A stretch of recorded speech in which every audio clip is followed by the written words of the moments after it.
service, il y a tout ça, service. GNT service, c'est ça, pratou. GNT service, ils allaient dans service, dans Bisomoko. Ils allaient dans Paris, ils allaient en Italie, ils allaient en Allemagne, ils allaient en Hollande, ils allaient aux États-Unis, ils allaient en Londres, ils allaient pratou. GNT service, agence à Sika. GNT service, oh tata. Wasa bibila. GNT service. Anako vibaka. Appel tongolilo. Le grand prêtre, le grand maïs, maître paille. Les gars, PC Lidamba, GNT service. Yangonde Makambu. Makambu est à côté. C'est ça. C'est ça. En Afrique. C'est ça. Précisément Congo. C'est ça. GNT service. C'est ça. Et puis, Kwanga. Consacré tout est dans Makambu est à côté. GNT service. Bandeko. En tout cas, nous avons le Bézati. C'est ça. GNT service, nous avons le maître pas et Jackie Chan. Donc, papa la moine. Papa la moine, fils. Père mon fils. Moi, non, la bouteille de césarienne. Il y a aussi la tête. Donc, la vie va s'arranger là. Pour le GNT service, c'est ça, il est comme un casse. Si vous avez un amateur à Boyoka, Yoka. GNT service. Qui est? Et puis, GNT service, à ça. GNT service, agence assure. Mingo le bas. Exact. GNT service, agence à Paris. Pardon, nous sommes à Paris. Bon, son gagné dans GNT service. Agence assure. Nous sommes à Paris. Nous sommes à Bruxelles. Nous sommes à Londres. Nous sommes à Hollande. Nous sommes à Italie. GNT service, du pratou. Pour y avoir un numéro, Wami mobeni, kokomona mama, Anisa, Abolisa, Alani. GNT service, Anakuvimbe. Kaka nenga lobi tongolilo, balobi GNT service. Agence oyo ya si. Agence oyo soko pese eloko na ye komba na Kisasa, assurance, obligé. Balobi GNT service. Otinga motoka, eya na Kisasa, mutu kokoma kitoko. Okotisa mbongo, okotisa bavalizi na yo, bakori na yo. GNT service na Panama, #1. GNT service, esirisi masolo. GNT service. Tongolilo. Mama baruka obamona yena Tongolilo. Omoni Tongolilo. GNT service, Tongolilo. Mama nasa na bana mikete. Na iwana muke. Na beteyo. Obedere. Na beteyo. La soyo minwe. Na beteyo mama. GNT service, Tongolilo. Salut chers internautes de partout vous nous suivez. L'émission Nabino Lune de Plus dans votre chaîne GNT Service. C'est votre humble servante Priscilla Boumou. Je ne suis pas seule, je suis avec des invités. Donc pluriel c'est que Bazar pour Bandami Bali et Bélé. La complicité avec Jérémy derrière les caméras. Pour que faut la plateau la puisse tout le monde. Ok, merci. Bonjour, Papa Faustin. Papa Faustin, c'est l'apôtre Faustin. Papa, rappelez son petit rappel pour nos téléspectateurs de partout, pour la première fois. Apôtre Faustin éducatique, il y a l'église mission de délivrance des familles M2F. Où nous faisons la commune de Kichafa sur l'avenue du Bâti 84 entre Plateau et Marais. Ok, merci beaucoup. Na gauche nanga tu appelles papa Moussoussou. Bonjour papa. Bonne santé. Santé bien. Vraiment balandina biso de partout baïba tous nani, un frère, un pasteur, chantre. Merci. Comme on a évangéliste Chris David Kabao. Il y a l'église Mec, cycle à Moulaye de Nicolova, mission évangile pour Christ. Pour le moment, Nazo Kamba église MDF, parce que l'apôtre d'ici là, il va voyager. C'est moi qui reste avec l'église. Papa, question qu'il y a curiosité. Apôtre avait voyagé, vous êtes son père spirituel ou comment? Et ça, c'est une bonne question. Je ne suis pas vraiment, on dirait que son père, spirituel, mais je suis son enfant. Ok. Alors, parce qu'un fils doit avoir un père spirituel, un mentor qui veut dire un coach. Merci beaucoup. L'apôtre Faustin est son coach. Dans un plateau, tout le la sujet na biso ya mokolo lelo. Tolingi tout la santé et église du réveil. Pourquoi la santé de l'église du réveil? Parce que ces derniers temps, il y a de petits problèmes. Nous avons constaté que l'église du réveil ne va pas bien. Donc pourquoi bien? À cause des actes et des histoires que nous avons rencontrées dans 4 églises de réveil. Ensemble avec les mentors et notre apôtre Faustin de Toko, solo masolo en bien. Tobandi Nangambo Koto, Papa Faustin, comment se porte l'église de réveil? L'église de réveil, en général. Oui, en général. Quand il va faire ce moment. En général, il va faire ce moment. Oui. Ce qui te le dit, il a malamu, tokosi. Vraiment. L'église de réveil, en général, il est plus moins malade. Ils sont un peu malades, bien en totalité des enfants. Non, un peu malade. Un peu malade. Parce que côté mon souci, les alocaux là, tout est sauvé là. Les beaux que vous en avez bien, les colobos en avez bien, mais nous ces années à vous fendre parce que mon plus c'est ils sont malades. Ok. Papa, apôtre Faustin le dit que l'église de réveil est un peu malade. Donc c'est que les colobos sont moins bien, mais mon plus est moins passé. Mais une chose, dès qu'on va tomber au bord, le bon macambo en opé. Ceux qui ne s'apaisent pas, c'est que nous autres ne nous pas. Est-ce que vous avez partagé même ma vie dans l'apôtre Faustin ou comment? Oui, nous avons partagé ma vie d'apôtre, mais moi je vais encore approfondir par rapport à ce sujet. Ma vie, ce qui est plus important, c'est de faire le constant. C'est ça ce qui est plus important. Alors par rapport à Constant Rossal à l'église à réveil, moi je dirais que cette église de réveil est malade. Ok. Alors pour répondre à la question, j'aimerais maintenant te poser une question. Cette maladie dont que tu parles, nous allons parler de cette maladie d'animation pour que je puisse te répondre en profondeur à la question exacte. Vraiment, tout ça le bélango par rapport à côté à la réaction aux églises de réveil. Pourquoi? Votre rôle, vous, les serviteurs de Dieu, je ne sais pas, rôle mon que Jésus Karatikaki, d'aller faire de toutes les nations les disciples. C'est comme si on avait sous correctement. Au lieu, basal yanzam, comme ça va pas dans les disciples, basal yanzam, comme ça que fidèle, comme on va pas. Je voulais maintenant te répondre à la question Nayoko. Nous avons deux sortes de l'église sur le plan des Écritures claires. Nous avons l'église spirituelle, qui est l'église corps du Christ. Oui. Et nous avons l'église locale. Alors lorsque nous parlons sur l'église chrétienne qui est malade, nous ne parlons pas sur l'église corps du Christ, mais nous parlons sur l'église locale. Oui. Sur l'église locale, là je suis d'accord avec vous. Et d'accord avec l'apôtre parce qu'apôtre a dit que ce qui te le dit que l'église en totalité est obéla. Tokoki koloba solo, pe tokoki koloba teta. Aya mwana ki koloba teta musumu te koko bela.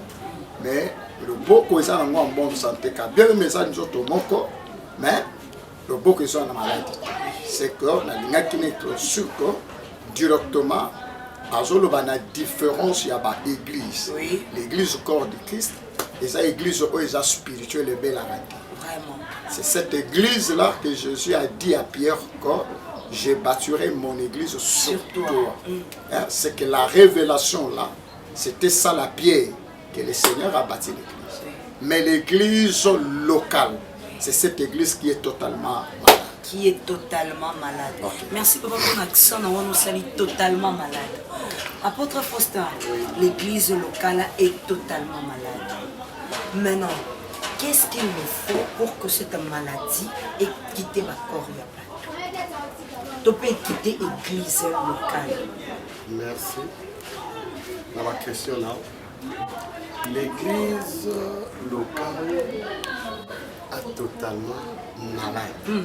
Le voilà, père Antikolera. Nini otokoki kosala pour que maladie wana ait quitté église est comme guéri. Ils ont une bonne santé là. Première des choses, il faut tout mécaniquement de savoir. Parce que au moment pendant que Élisée a commencé à Jéricho, tant peuple à Jéricho, basé d'Israël, ville où ils sont malades, ils sont improduisables. Bilo konyo son a ville où ils ont simbaté. Maï a ville où ils sont en mer. L'homme de Dieu a saïni. A zongi na source. A tuni. Source. Ils ont wapi. Ba zongi na source. C'est ce que nous devons faire pour que tout le monde ait état où. Tout mes causes na source. Il y a ba serviteur. Ok. Il doit remarquer que nos malades, autour de l'église locale, ils ont été pas ma serviteur de Dieu ou mal encadré. Ok, d'accord. Merci vraiment. Papa Maltel. Tozongeli au Havre. Apôtre Faustin Lobi, faut tozongana source, ma serviteur. Dans ma simbi source, je me souviens directement de notre papa et à son âme. Papa Aïdi Nabal. Il m'a mis mouvement de réveil. Awana Congo. Tant qu'on a source. Kuna pas na yeto qui aussi mbaleti nini. Voyez des sources. Oui, salut que les loups église de réveil malade nango et mon analyse. Ok, merci.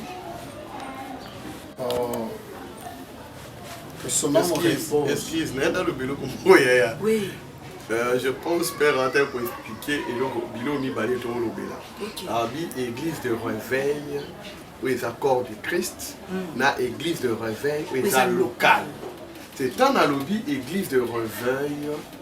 Na minute on est toujours le bela sur l'église de réveil local.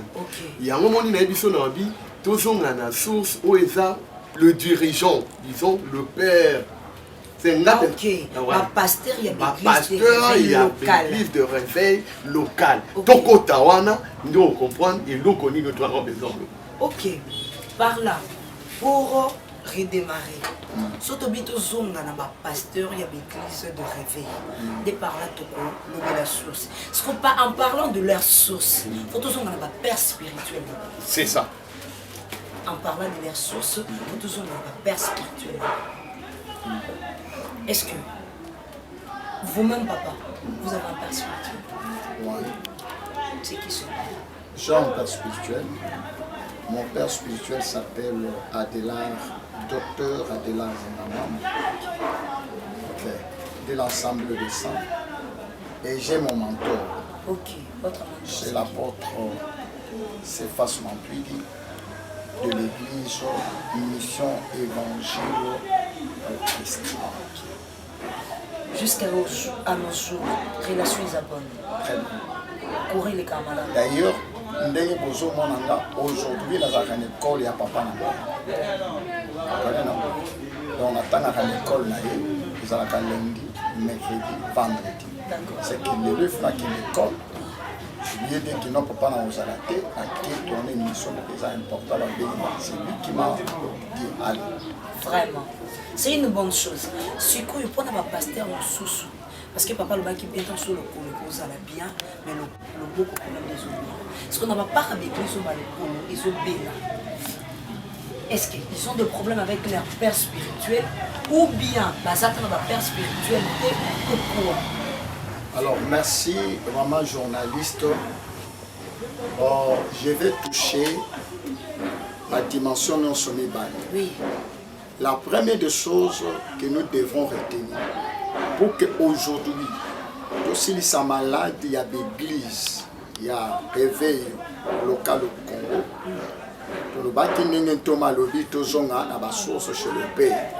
La première des choses à retenir, que non, le père spirituel, il y a Congo, les apôtres, le prophète, le pasteur et le docteur. Il y a le chef de l'église. comprends, non? Il y a le chef de l'église.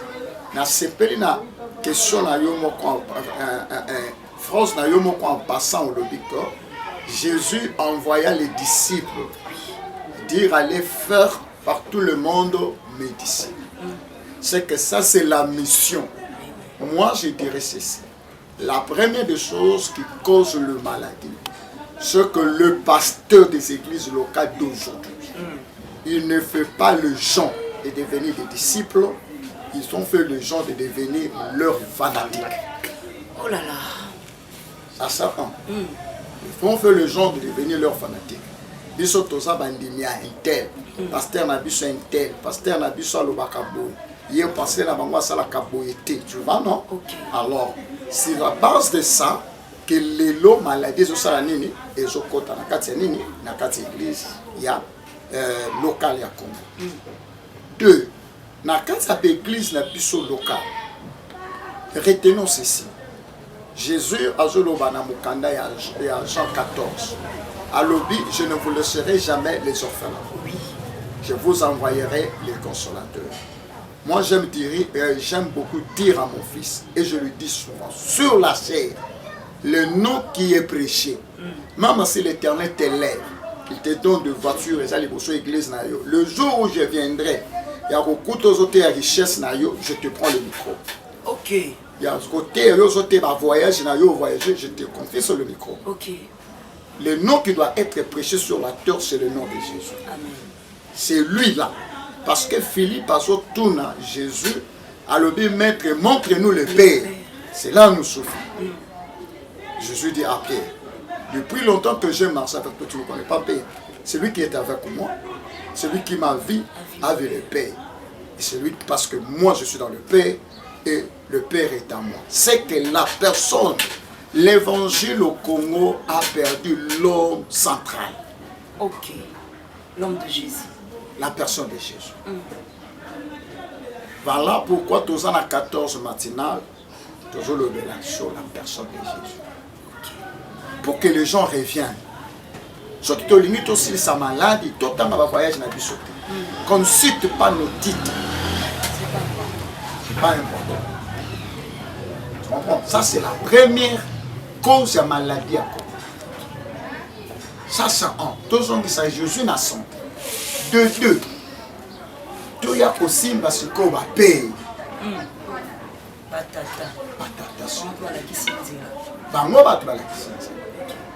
Si le père a bâti moi, même dans ma famille, tout le monde, ce qui moi n'a papa joue responsabilité à moi n'a tout.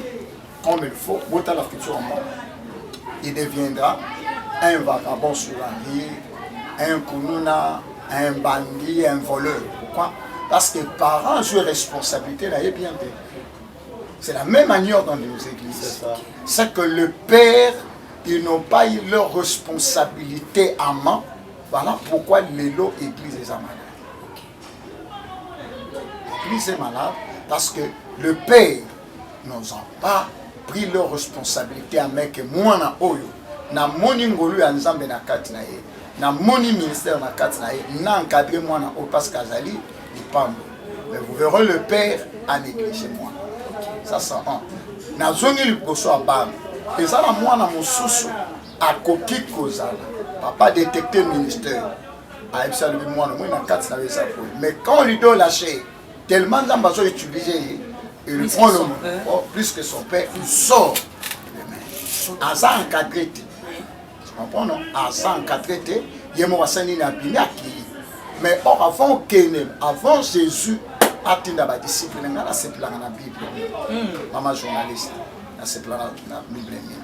Il y a un gros comment on mon sala oyo to sali et pas na tata na ya molu mon nga mentor na to yo comment la to sali mon sala ya Jésus, je vais te prouver.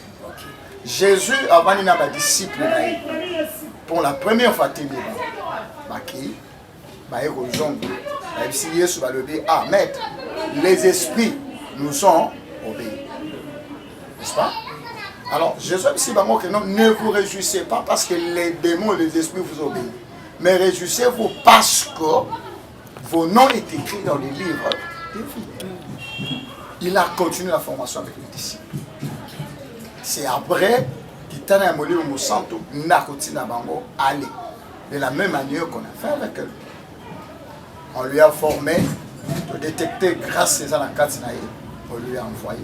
Le cette fois-ci, pour qu'il ait, pour me massacrer, pour me mélanger, pour me manger.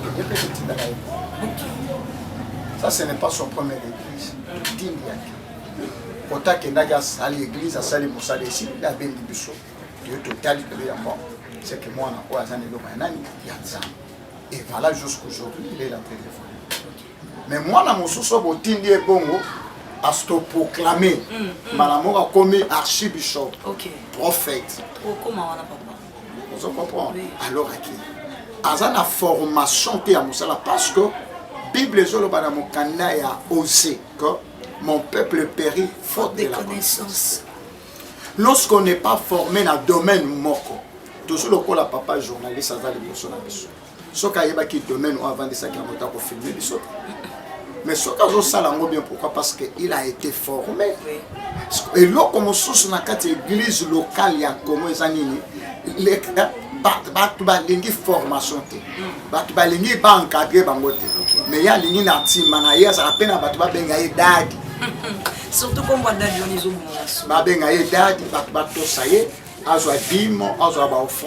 Tu comprends? C'est ça qui entraîne le maladie dans l'église. Merci beaucoup. Apôtre Faustin, c'est ça qui entraîne le maladie dans l'église. Vous étiez formé. Maintenant, vous avez été formé, très bien formé. Si au cas où, vous avez une formation, malingi kakabima, au salami de Merci. parce qu'il y a un peu de choses causées les missions maladie dans l'église locale du réveil. En tant que peuple, est-ce que la nature est enseignée de notre? Or, la nature, il y a un adage Jésus le bail. C'est responsabilité. Je ne peux pas lâcher. Parce que je peux. Tant que Koutani na mouana, oyo aza ko s'adapter te. Mais na kati na ye eza na ngoli. Je dois m'impliquer na kati na ye. Je dois m'impliquer. Parce que ngape na naki na sens sur santé. Il y a des choses aussi à chaque fois où les caméras sont orientés, se désorienter, il y a des sanctions. On a pas besoin. Par contre, il y a un peu cher. 2 mots. Par contre, il y a un peu cher. Exemple, conseiller sur l'impudicité, aux autres camotés. Ou conseiller sur la mauvaise prophétie, aux autres camotés. Sanction, récupérer Kayo. Tu dois parler sur les mauvaises prophéties. 5 mots. Je pense que ceux qui ont commis la souka et l'okoana, ils peuvent interpeller dans la conscience. Et ceux qui ont appliqué la méthode, ils ont pour nous changement des c'est biblique. Bible dit ceux qui va pécher conseil, il y a mis ça on a mis ancien pas kabasonner na mutwana akite ko sani to kuti ko noliba mabe ya Congo père otikolo batu balingi ko yoka o mutu swana za na ngolo ko la boye piti parce que biso to zwa baton ba ko biso ba bi enseignement so banda 22 heures jusqu'à 4 ans. On va comprendre.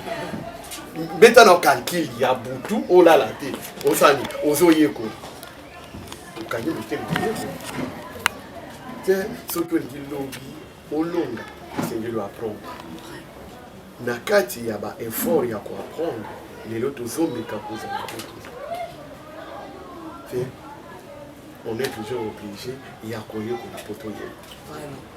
Merci beaucoup, Papa Faustin. Papa, Namiaki na lobby le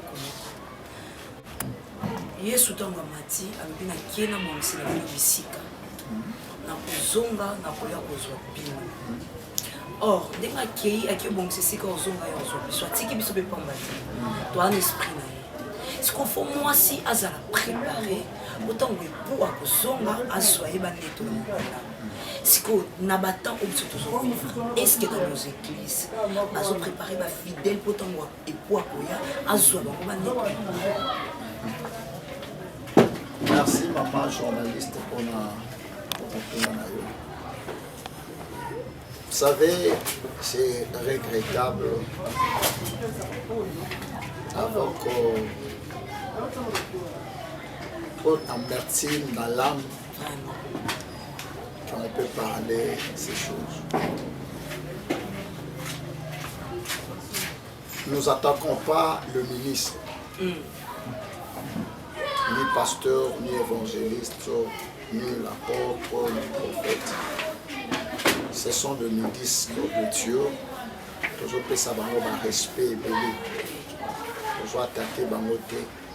Mais nous voulons profiter dans cette occasion. Il y a comme ma lumière. Pour considérer Bissot le col là-bas, fils des prophètes, Bangona n'a binoté le fils des prophètes. Oyo Bazala Kina Élysée. Par l'ami potage. Et que quand ils ont essayé de manger, ils ont dit que la mort est dans le dos. Ils ont prié pour que Basalanini, Basilissa, malade des Akina Katapotage. On est en train simplement de parler pour que Toye Bato Salanini, pour Makamoni Sotezonga Molongo. Surtout ça. Makamoni Sotezonga Molongo. Tu sais, aujourd'hui, je vais prendre un exemple. Parce que tout ce que nous allons parler, nous allons tirer ça dans la Bible. Surtout ça. Jésus nous a laissé une mission. La première mission, il a dit, allez partout dans le monde, faites toute nation des disciples. Ça, c'est un. Je prends l'exemple de Naomi. Naomi n'a pas seulement gagné Ruth. Parce que Ruth qui est l'image de quelqu'un qui n'a pas Christ. Et Ruth, c'est celui qui est le ministre de Dieu. Azo qui est le monde, Azo Memaïna Bethléem qui est l'église de Dieu. Il a maintenant des étapes. Yes. Oye Sengeli, Naomi, à apprendre par Ruth. Les premières étapes, il y a commissariat, servante, mais la nanani, il y a Boaz. C'est l'image du disciple de Jésus. Et à Kosokawanate, il va préparer maintenant Rite pour accoter la libala et la Boaz. C'est ça l'enlèvement. C'est que dans nos églises aujourd'hui, nous ne prêchons plus l'enlèvement. Yoko toke musika maman journaliste. Yoko musika. Ce qui enlèvement est à ma bon repentance. C'est ça. C'est ça la base des choses. C'est qu'il y a des enseignements, il y a des prédications. Oyo biso lelo basai na nzamba en général. Tolongo yango pona ba intérêt na biso ya na biso. Tolongo yango pona ba intérêt ya basi na biso ya bana na biso. Tobosani musala oyo ba devoir oyo Christ a fait ça biso. Nous ne prêchons plus de la repentance dans nos églises. Nous ne prêchons plus sur le retour de Christ. Surtout ça. Parce que quand le réveil a commencé, auprès de nos pères, que son âme repose en paix, bazoté à repentance, bazoté à konzonga ya Yesu. Tu verras quelqu'un dans l'église, bazo sambela, nkolo yo konzonga na sala nini, na mona yo. Voilà pourquoi comme on a que temps bato yo batelema baloba que Yesu ozonga na 2002 bato nyon surtout bazala en mouvement parce que bazela ka basala nini, ba matana l'autre. Et aujourd'hui, demandons dans nos églises maman. Est-ce qu'il y a quelqu'un à Sambela Kampolo, dans c'est la position qui est santé? C'est que ce sont des prédications que nous avons oubliées. Nous avons oublié. C'est que nous devons faire l'effort.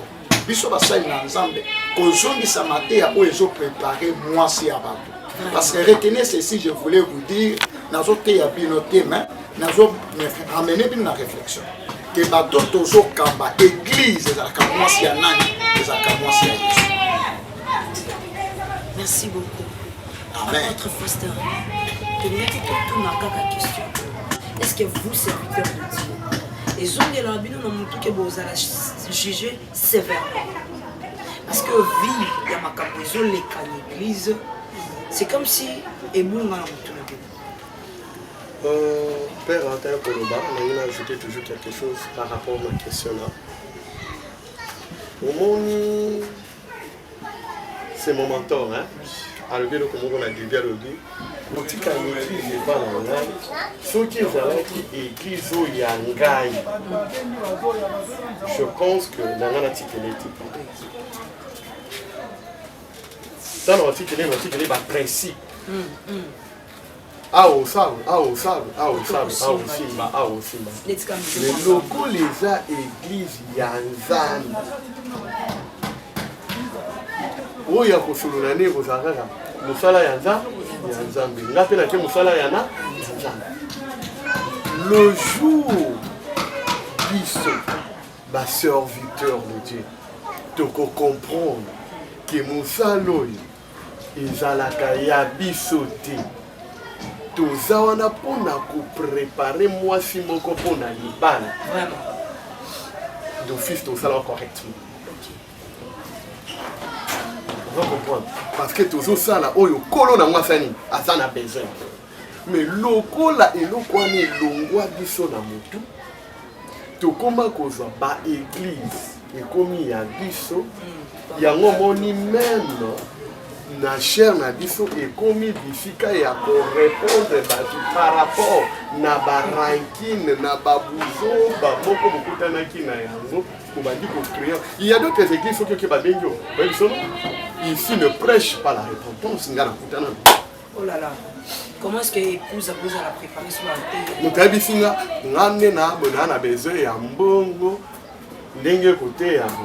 Côté de repentance. Si vous avez un message, c'est la repentance. Chers internautes, je crois que vous avez compris l'émotion et l'émission Oyo. Vous avez compris les soucis, il y a un homme de Dieu. Où il est qui l'émission. Il y a une question, comment la biso. On a préoccupation, comment tout le temps, tout le serviteur de Dieu, ça va pour la bino. Bon, il s'en est biso pour tout le temps. Donc, bon, ma question, voisin ou voisine a raté, benga ya s'abonner. Tout le monde a la question. Les bonnes choses ne disent pas. Donc, comment commence? Conseil de Soukro et sa peuple de Dieu. Paul, par rapport à aujourd'hui, parce que la continuité comme ça. Conseil na kokopé c'est pas un peuple n'ensemble. Bazala lokola en fils de prophète. Ça ne va pas. Ils ont prédit qu'il y a la mort dans le pot pour que l'homme de Dieu vienne pour donner la solution. Il y a des hommes de Dieu qui marchent avec Dieu, qui connaissent l'objectif de cette œuvre. Ils vont venir et donner la solution. Donc, je dirais encore un autre concept que base à la dina pour la Kogan. Base à la dina, donc bazo violé yo. Selon la loi mosaïque, ce bazo violé moi na moi c'est fois ganga pour me payer ça la nini. Aïe. Ça c'est vraiment important parce que pour sauver l'église n'attend où ce n'est pas seulement la salle Yanzambe, mais les fidèles doivent aussi prendre part, il y a que participer pour te sauver l'église Yako. Merci beaucoup. Votre numéro de téléphone, de Rosa pour se contacter. Je vais ça la salle Yanzambe, c'est bon.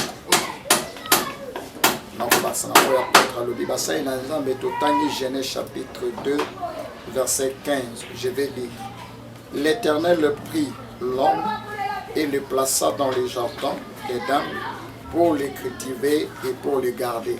Celui au bapé, c'est le pour garder ce qui a la propriété de la chose. Pour y a besoin de ce panaïe, de l'église, de besoin de s'en pas na colonamo. Ça c'est mon numéro 085 354 20 45. Ça c'est mon numéro. 085 354 20 45.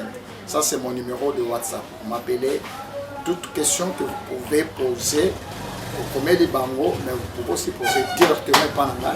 Je suis mieux placé pour répondre à numéro 1. Merci beaucoup, papa. Mbote na quelques personnes. Mbote na quelques personnes. Premièrement, on peut s'en remercier par exemple parce que je n'avais pas une émission dans mon tournament. C'est Dieu qui a connaissé les jours. Et de deux, on peut s'en remercier par Mbote et par apôtre. Pasteur Kitikatika, mon fils que j'aime beaucoup. C'est ce qui est le jour quand mon c'est là qui a participé à l'émission. Nous avons passé par docteur Adela, c'est un homme. Nous avons passé la musique, la porte se passe la musique. Et nous avons passé moi, nous avons joué la musique. Et nous avons abouti à la musique. Et mes frères, son père spirituel, c'est mon petit frère. Ok. Le pasteur Henri Toulé, il la musique. Le pasteur Jean-Paul aussi, il la musique. Merci beaucoup, papa. Demain, avec vous, la porte de combinaison. Moi, Tony Moka, il y a Moki et quelques salutations. Tony Moki, Vandévolangaï, Mozana Moula, Père, rappelez ce verset biblique. Toli Nangaï, et Zatoïba. Nous avons une mission. Moto nyonso akendaka mission bazemaka résultat ya mission. Soki a reçu bakisele galon bagrade, soki a échoué badéclassaka Yesu masi ya kozonga ebiso tokozala juge na mission. Merci. Merci beaucoup. Tata Nanga Molimo, le pasteur Ripolenki, la génération n'a que mon Dieu. La petite merci, manger, la bingage manger, le sagesse de David. Vraiment une occupation, mais la bingage répondre à la soeur de la bourse a été montée la petite nyonso ya MDF. napesi bango nyonso Emmanuel Badiedo Bayaniki baSPE bango nyonso napesi baJérémie omoni image omono Jérémie napesi napesi mbote na Élysée etikatika napesi mbote na Sophia etikatika napesi mbote na bamala bango Magi Fataki etikatika pena bana na Nzambe nyonso bazona leloko tokosepela batuna mituna oyo esengeli na ntango toza tokoreka. Ok, merci beaucoup, chérie. Ah, papa, numéro de téléphone, encore. Coupez le téléphone, il va 090 34 75 438 090 34 75 438. Attends la WhatsApp ce que bengi ozona na osani ke kopesa mbote na papa Jean na JNT service mobima wana benda so bomoni biso boye eza grâce na agence wa ce que vous faites poli esika nyonso kobenga agence kosala te bokomisio bakolina. Merci. Merci beaucoup, cher internaute de Komina Suka, émission na biso mokolo ya lelo. Question na yo, préoccupation na yo, tinde la biso na besoin pour répondre à yo. GNT Service, c'est kaka chaîne té, c'est une agence. Agence de voyage maritime et aérienne. Vous en sortir d'habiller dans un conteneur et koya de la GNT avec assurance bien sécurisée. Heureusement, on a battu qui est la caution mon père.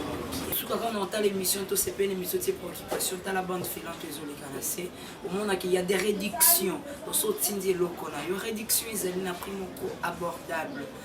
Merci à Jérémie Zaki sur ma caméra.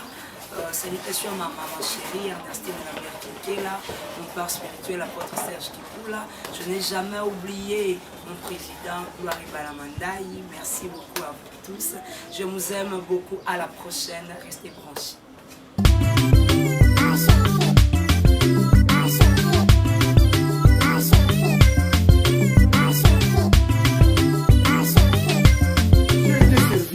GNT GT service, il y a tout ça service. GT service, c'est ça partout. GT service, ils allaient dans service na bisomoko. Ils allaient dans Paris, ils allaient en Italie, ils allaient en Allemagne, ils allaient en Hollande, ils allaient aux États-Unis, ils allaient en Londres, ils allaient partout. GT service, agence à Sika. GT service, oh tata. Wasabilila. GT service. Anako vibaka. Appel tongolilo. Le grand prêtre, le grand maïs, maître paille. Lenga peseli domba. GT service.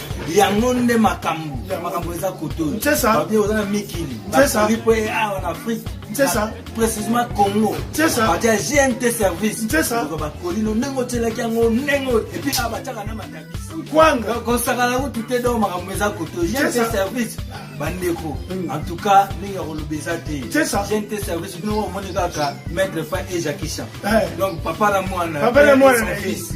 Père et mon fils. Moi, nous, nous avons une césarienne. Il y a aussi la tête. Donc, la vie va s'arranger là. Pour le j'ai un service. C'est là, ma casse. Si vous avez un amateur à Boyoka, Yoka. J'ai un service. Qui est Et puis j'ai un service à ça. J'ai un service agence aussi. Minga Oloba. Exact. J'ai un service agence à Paris. Pardon, nous sommes à Paris. Bonjour, nous allons dans ce service. Agence à Suisse. Nous allons à Paris. Nous allons à Bruxelles. Nous allons à Londres. Nous allons à Hollande. Nous allons à Italie. J'ai un service partout. Pour lui, on a numéro. Kwa hiyo bendi, kwa kumona mama, Anisa, Abolisa, Alali.